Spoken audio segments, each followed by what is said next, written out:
Welcome to another segment of Health Matters. Extended interviews with physicians, dietitians, and specialists from the University Medical Center. We use portions of these interviews on WVUA 23 News, and a podcast and web extra video of the entire interview is available to you online. For this week's Health Matters, we are sitting down with Dr. Jane Weida, a family medical physician and professor with the University Medical Center. And today we are going to talk about the measles. Thanks for joining us today, Dr. Weida. And so what can you tell me about the measles? Thank you. It's very nice to be here. Let's talk a little bit about measles.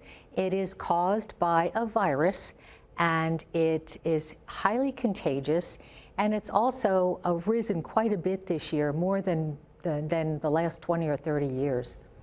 Why is that so? We are finding that not enough people are immunized against measles. And when the measles immunity in a place goes below about 95%, then people are more likely to catch measles. And it's very highly contagious. Yeah, how contagious is the measles? It's very contagious. It's amazing, but if someone has measles and they walk through a room and someone who is not immune goes into that room, they can catch it for 2 hours after that person has left the room. That's how contagious it is. So this is kind of a hard disease to get under control once it's kind of started spreading. It's hard to get it under control if people aren't immunized, but if they're immunized, if there's 95% what's called herd immunity in a place, then it doesn't tend to spread. So if people get 2 doses of measles vaccine, they are somewhere like 97 to 99% likely to be immune to measles. Is this sort of why we're seeing the outbreak in Texas going on and spreading? One of the reasons why we're seeing is that not enough people are immunized. Also, people are bringing it in from other places around the globe where people aren't necessarily immunized. And a lot of people around the globe, probably millions, have it every year. And so if you go to one of those places and you're not immune, then you can catch it very easily.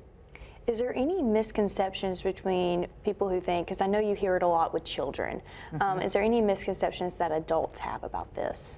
There are a lot of misconceptions that adults have, and that was brought on partly by a paper that was published in 1998 in The Lancet, which is a very well-respected British medical journal. And it was a fraudulent study that only involved a few children, and the author claimed fraudulently that there was a link between measles vaccine and autism. And even though this was redacted in 2010, the damage had already been done. And so people still think that it can cause autism. There have been multiple studies since then that have proven there is no link between the measles, mumps, rubella vaccine, the MMR vaccine, and the development of autism, but still it persists. So is that a main driving factor of why adults don't get their children vaccinated? That seems to be the main factor. They're just concerned that their child is going to come down with autism after an MMR vaccine, and that simply doesn't happen. Tell me a little bit about the MMR vaccine. Sure. The MMR vaccine has been around. The first one came out in the 1960s, but it's been refined and updated, and the one that we use now has measles, mumps, and rubella, or German measles, in it. And the dosing schedule is you get the first one at 12 to 15 months, and the second one at 4 to 6 years.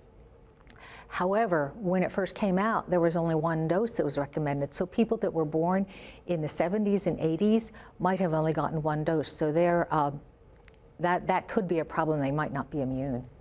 Yeah, so because I always see on the vaccination list, like, oh, if you're a child from, I think, ages, 6 months, starting at 6 months, and then all of a sudden it skips to being like, oh, if you were born in like 52?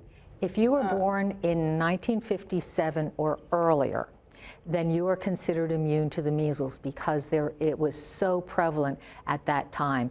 And if you have the measles, you are granted lifelong immunity. Wow. Is there any takeaways you think people should know from this? I think it's really important that people should know that Everyone needs to be vaccinated against it. It's such a horrible disease.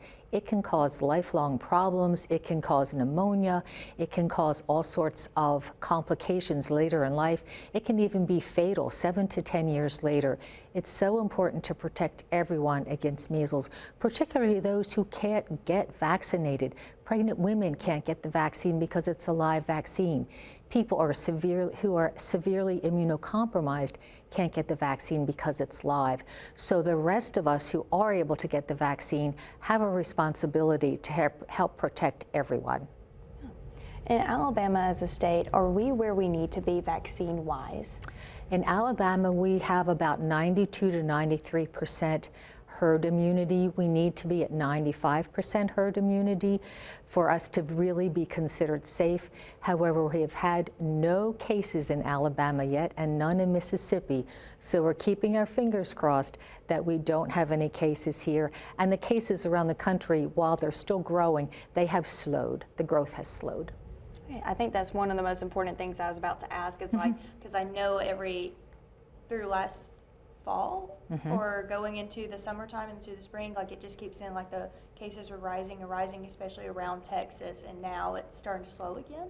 It's starting to slow, but it's still rising. We already have more cases this year than we have had in any year since 2000, and that's when it was thought to be eradicated, but not completely eradicated, but enough so that people felt that it was safe. But we've had more cases this year than we've had at all since 2000. Yeah. Can you kind of explain also Texas demographic and why it's hitting there? There are pockets in Texas where people aren't immunized, and some people don't get any immunizations. It has to do with certain religious beliefs like Amish and Mennonite. And so if they get sick, then they can spread it like wildfire in their own communities. And so Texas has pockets of people that don't immunize at all. And just like across the country, it also has people that just don't want to immunize their kids because they're afraid of the vaccine. So when you have pockets of people that don't immunize at all, it's going to spread quite quickly. Was there anything that I haven't asked on this subject that you would just like to add?